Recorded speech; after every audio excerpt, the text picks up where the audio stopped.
Hi everyone, welcome to Itsy Bitsy's live read of The Magic of Christmas by Christi, Barth. Chapter 1. On the Sunday after Thanksgiving, the rest of America was in stretchy pants savoring their upteenth slice of pie. But not Rowan West, nor any of the employees of Lakeshore Creative. They all gathered in the glass and steel conference room overlooking the shiny white evidence of the Wiggly building. If Rowan went up a floor to the executive level and pressed her face to the window, she could see a tiny sliver of the Chicago River. Okay, she'd only snuck up there once. After pulling an all-nighter for a super demanding client just as the sun rose. But when she but she'd never forget how pretty it was, how magical it felt to look down on the city and the boats, and to pretend for 2 whole minutes that it was her office, that she'd fast forward through 10 years of hard work and earned that office for creating the best marketing campaigns in the whole damn city. An elbow jabbed her upper arm. Roman jerked, clutching her glue stick to be sure it didn't fall and clatter. William's about to make his big announcement. Pay attention. Her work bestie, Dana Costa, whispered. Yikes! Inattention was inexcusable. Hard to believe she'd fallen into that daydream again, especially at the annual corporate retreat. It was a chance to make an impression outside of the daily grind, like extra credit, and Rowan had always been the one to not only do all the extra credit, but ask for more. That was why Rowan tried to sit in the front row at company meetings, not just to pay attention, but so all the account managers above her would notice that she paid attention. Dana liked the back row, specifically to whisper and zone out, probably because she didn't care as much, which wasn't an insult, as she was the first to admit it. Dana was the assistant for their department. She didn't show Rowan's dogged determination to move up the ladder. Her strength lay in loyalty to the company rather than burning motivation. So, to be fair, they alternated who chose their seat location. But at the next break, she might need to move up a few rows. This was the second time today she drifted off. Rowan blamed the activity, and geez, they were a room full of adults. Calling it an activity sent the wrong message, made the whole thing sound juvenile. A marketing company should know better. Branding was everything. They were all making vision boards of what they wanted to accomplish in the next year. Ugh. Rowan wasn't a vision board type of woman. It was a waste of time. She could be using her creativity on designing a new plan for a client. Catchy phrases and snazzy art, all coalescing under the umbrella of whip smart branding. Gluing cut-out photos onto construction paper felt like William Clark was trying to use up craft projects that his extended family didn't get around to opening over the long holiday. Their CEO, his only nod to the holiday weekend being that he'd left off his signature pocket square from his suit, moved behind the microphone at the podium. Rome sat up a little straighter. The man was brilliant, both creatively and at business. She tried to soak up every word that he spoke, even when they were just in the break room waiting their turn at the Kragug. Rowan wanted to impress him, wanted to learn from him, and eventually wanted to be him, or at least in his position.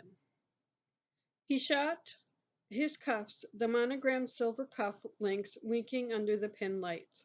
I know we've got another 10 minutes before we move on. I just need to bend your ears for a bit. Sorry to take your focus away from your vision boards. My wife assures me that these will crystallize your emphasis for the coming year. Ah, that explained it. William's wife, Naomi, was a woohoo as they came. She'd popped into the office dressed as a fortune teller on Halloween, and then did tarot card readings. Rowan couldn't imagine letting her spouse weigh in on anything related to her career. Maybe that's why her dating life had been in a lull. for the past. Yikes! Had it really been almost a year? She ran a finger inside the sunnily tight turtleneck of her cream sweater. Well, her work was all consuming. It was important to form alliances throughout the office, which meant staying late, working weekends, and above all, not flirting with anyone. As a result, the team shared her as one of the boys. Some somebody easy to work with, always willing to pitch in. Someone that was an asset rather than a distraction. But wow, she could sure do with a few nights with a tall, dark distraction right about now. William gripped the sides of the podium, leaned forward just a, a little in that way that he had of establishing a connection. Thanks to all of you, again, for giving up a piece of your long weekend. Clients tend to kick into overdrive to race to finish things by the end of year, not to mention all the rounds that have been made to their Christmas parties and luncheons. This is our opportunity to come together, have a huddle, and drill down to what makes Lakeshore Creative the best agency to work at and to represent. Applause and cheers bounced off the exposed vent work at the ceiling. Rowan clapped, of course, but she also slid her gaze sideways to prevent from rolling her eyes at the hypno. That's when she saw Jeremy Kincannon, William's stepson, which everyone knew was the only reason he had a desk in this company. Rowan tried not to look at Jeremy very often. Her reasons were threefold. One, she had zero respect for someone who used nepotism instead of talent to further their career. Everyone deserved a level playing field. Two, they clashed from day one, always fighting to get put on the same accounts. The biggest, most important ones, of course. As much as Dana was her office bestie, Jeremy was her work enemy.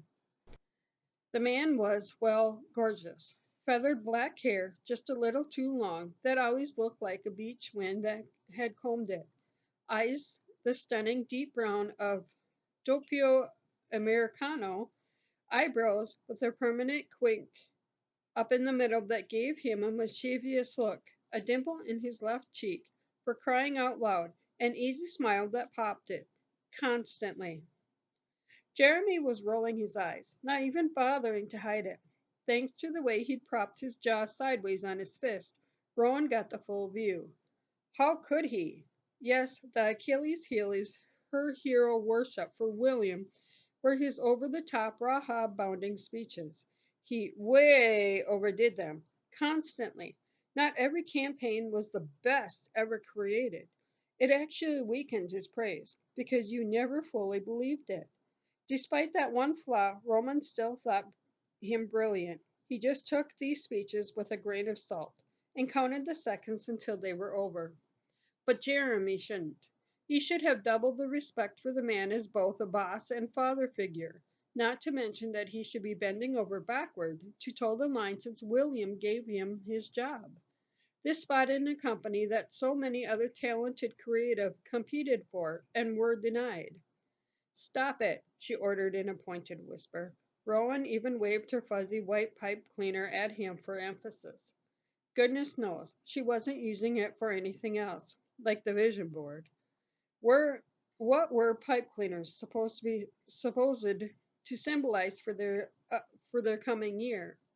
He leaned back in his chair, eyes wide now and innocent, stretched out long legs, wearing the only pair of blue jeans in the entire room.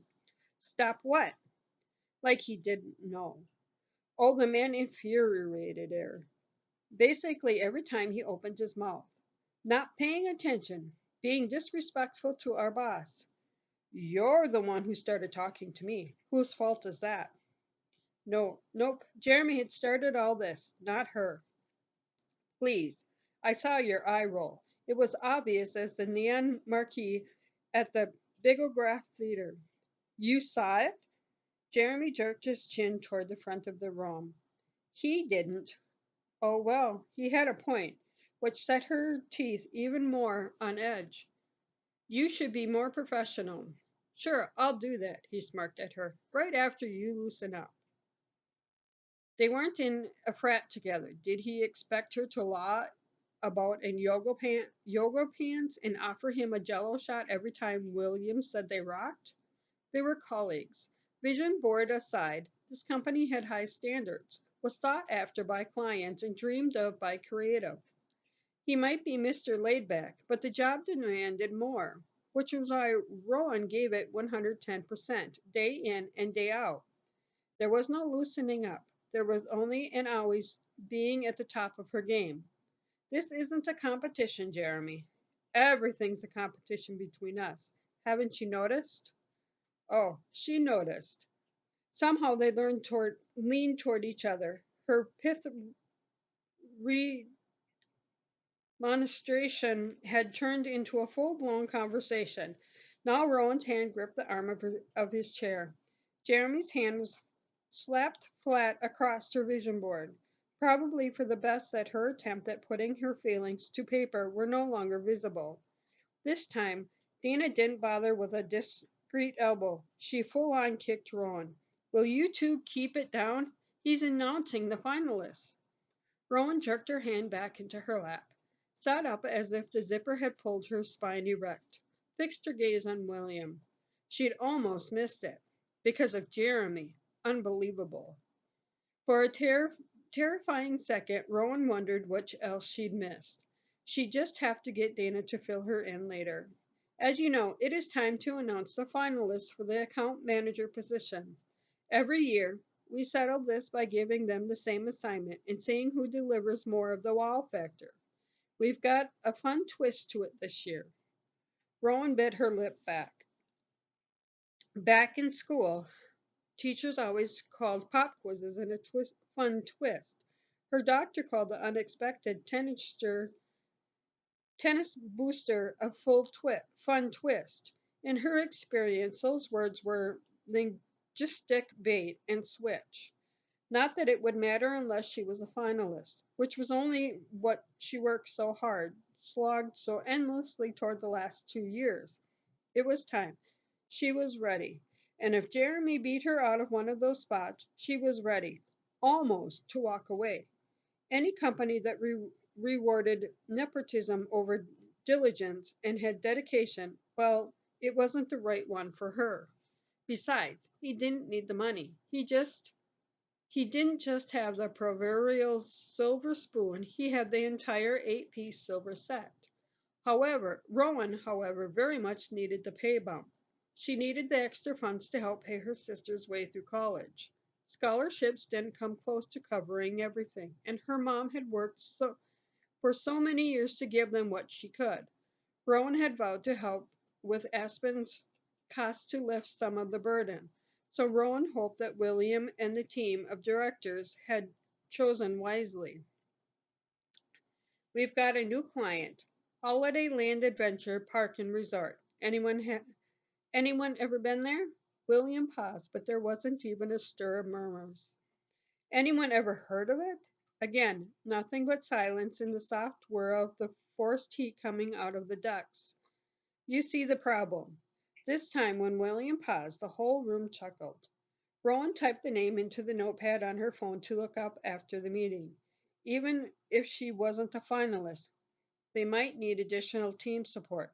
Maybe in that supporting role, she'd come up with an idea that surpassed theirs and leapfrog over them into the promotion. A girl could dream and strategize. And notice that next to her, Jeremy had just written it in block capital letters on the border of his vision board. After a press of the clicker, the PowerPoint on the screen advanced to review a bird's eye view of the property. It looked huge, easy to spot the rides and roller coasters, the neighboring ski runs, and the sprawling hotel. William tried to indicate the photo with one raised arm. Believe me, we're not the only ones who haven't heard of Holiday Land. Attendance is down drastically. There's a new owner who needs to decide whether to close the park or just continue with the resort or spend the time and money to spruce it up before next season. Our job is to provide a marketing campaign that will convince her the park will make money if she allows all of our instructions to the letter. Sergio, a senior account manager with a portfolio that Roman drooled over, asked, "Saving a failing adventure park. Why do we want to send her down that road? We may or we may not. There's a chance we'll look at the presentations and decide that our recommendation is for her to cut her losses. But the job of the finalists is to figure out a way to brand it that re- revitalizes it, something fresh. That's the assignment that will decide the promotion." Dana shot her hand in the air, waggling two pipe cleaners she'd shaped into a Christmas tree. "What's the twist?" Dana's lack of patience didn't surprise Rowan. Her friend lived to watch all the reality shows. Twists were her thing. Thank you for listening.